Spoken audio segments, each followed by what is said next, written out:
अस्सलाम वालेकुम रहमतुल्लाहि वबरकातुहू। मैं लातूर सड़कोट लाला साहब राजा साहब शेख। कल यस्टरडे महाराष्ट्र के विधानसभा के चुनाव की घोषणा इलेक्शन कमीशन ने की है, जिसका मैं स्वागत करता हूं। वो 1 महीना भर में नया सरकार आएगा। उम्मीद कीजिए और दुआ भी कीजिए कि शिंदे, फडणवीस और पवार की सरकार ना आए। ये एक्टिव पार्टिसिपेंट जब तक मुसलमानों का राजनीति में नहीं होता, तब तक आपकी बातों को या मांगनियों को, न्याय को या तो तुम्हारी समस्याओं को कोई नहीं सुनता। भारत की प्रधानमंत्री रही इंदिरा गांधी भी इसी प्रोसेस से गई थी। पंडित जवाहरलाल नेहरू भी इसी प्रोसेस से गए थे। मौजूदा सरकार के शिंदे, मौजूदा सरकार के फडणवीस जी या पवार साहब, ये सब इस प्रोसेस से गए हैं। विधानसभा का चुनाव लड़ने के बाद आप इलेक्ट होते हैं तो आमदार होते हैं, विधायक होते हैं, और वो आपकी समाज की समस्याओं को तथा अन्य समाज की समस्याओं को या तो नागरिक समस्याओं को उनके सामने रख करके पटल पर भी उसको मंजूरी मिलती है।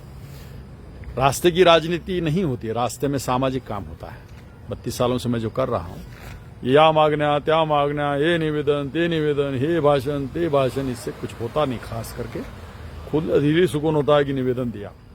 अब सही समय आ गया है कि लातूर शहर विधानसभा के लिए मैं फॉर्म भर रहा हूँ और मैं ही आपको एक अच्छा कैंडिडेट बोल के सामने आ रहा हूँ। पिछले कई दिनों से सोशल मीडिया पे चर्चा चल रही है कि लातूर के मुस्लिम बहुल लातूर में से मुस्लिम का कैंडिडेट कौन होगा। तो पोस्ट किसके भी हो, अल्हम्दुलिल्लाह नाम हमारा आ रहा है। तो आप हमें चुनते हैं, आप हमें सेलेक्ट करते हैं, आप हमें चाहते हैं। ये 32-33 सालों में काम करने का फायदा भी हो सकता है, क्योंकि ये चुनाव जो है ना, महज चुनाव नहीं है, मेरे आत्मसम्मान की लड़ाई है। ये जो भी विधायक साहब जो भी तुम्हारे लिए करे या नहीं करे, या करने वाले थे नहीं कर सके, ये सब बातों का लेखा जोखा, या तुम उसको बंडल ऑफ डॉक्यूमेंट्स कहो, या तो तुम्हारी जो भी मांगनियां थी उसको फुलफिलमेंट करे क्या, इसके लिए ये विधानसभा के चुनाव में फॉर्म भरना जरूरी समझता हूं मैं। फॉर्म भरने से या उम्मीदवार होने से मुझे उनके बारे में कहने का मौका मिलता है, या अन्य जो राजकीय पार्टियां हैं उस पर कहने का मौका मिलता है। बड़ी उथल पुथल होने वाली है महाराष्ट्र में। उधर जरांगे पाटिल ने अपनी समस्याओं को लेकर के जो एजिटेशन किया था, आंदोलन किया था, उनका 10% का फुलफिलमेंट हुआ है, लेकिन उनका ये कहना था कि ओबीसी में हमको अंदर ले लो। महाराष्ट्र की सरकार में जो विद्यमान लोग हैं वो उनको नहीं लिए उसमें, या ओबीसी में लेना शायद कानूनन कुछ उसका दांवपेच हो सकता है, तो इसलिए नाराज हैं जरांगे जी। ओबीसी भी नाराज है, या उधर धनगर समाज खुश होने के लिए तैयार था तो आदिवासी नाराज है। ये सब कश्मकश में आपकी सीट लग सकती है। यहाँ पे महाराष्ट्र में 100-150 तो सीट ऐसे आएंगे कि बच्चा कल वो तो यार वो तो बेरोजगार था, वो तो आमदार बन गया, वो तो कुछ कारोबारी था आमदार बन गया, फलां ये था आमदार बन गया। ऐसे 101 आमदार तो आएंगे, और आपके बलबूते पे, आपके भरोसे से मैं ये फॉर्म भरने वाला हूं। तो आप जरूर विधानसभा के चुनाव में मौजूदा जो आमदार हैं उनको पराजित करेंगे। जो भी आपकी मांगनियां हैं विधानसभा के पटल पर रखने के लिए आमदार होना जरूरी है। आप देश में कितने भी संगठन के संस्थापक अध्यक्ष रहे, राष्ट्रीय अध्यक्ष रहे, या संस्थापक सचिव रहे, इसका कोई मायने नहीं आता। Who is MLA, he can be decide where the budget has been drawn. दे सकते हैं बजट, उनको पावर होता है। विधायक और मंत्री में इतना पावर होता है कि एक खानदान 32-33 कारखानों का मालिक हो सकता है, डीसीसी का चेयरमैन रह सकता है, कई अपने स्कूल और कॉलेजेस निकाल सकता है। ये आमदार की होने के बाद पहचान बनती है। सत्ता स्थलों पर जाना होता है, वहां पे काम होते हैं। हमारी राजनीति खाली हम रोड़ा, नालिया, रास्ते, लाइट, पानी, इसमें गए लोग आमदार होते गए, और हम लाइट लगाए क्या साहब, नगर सेवक साहब लाइट लगाओ ना, पानी छोड़ो ना, बहुत दिन हुआ बोल के उसमें हमारी सियासत हुई।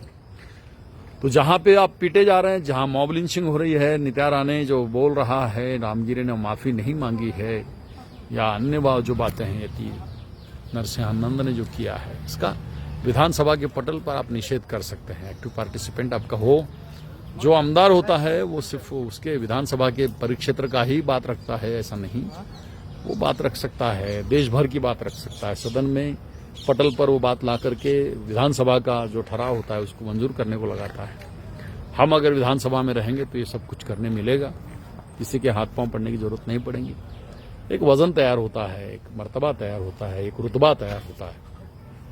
हमारी मौजूदा विधायक श्री देशमुख से बैर कोई नहीं, लेकिन उनका जो चलन है, उनका जो बॉडी लैंग्वेज है, उनका जो सोच है, उनका जो अपना एटीट्यूड है, वो अन्य 287 आमदारों जैसा नहीं है।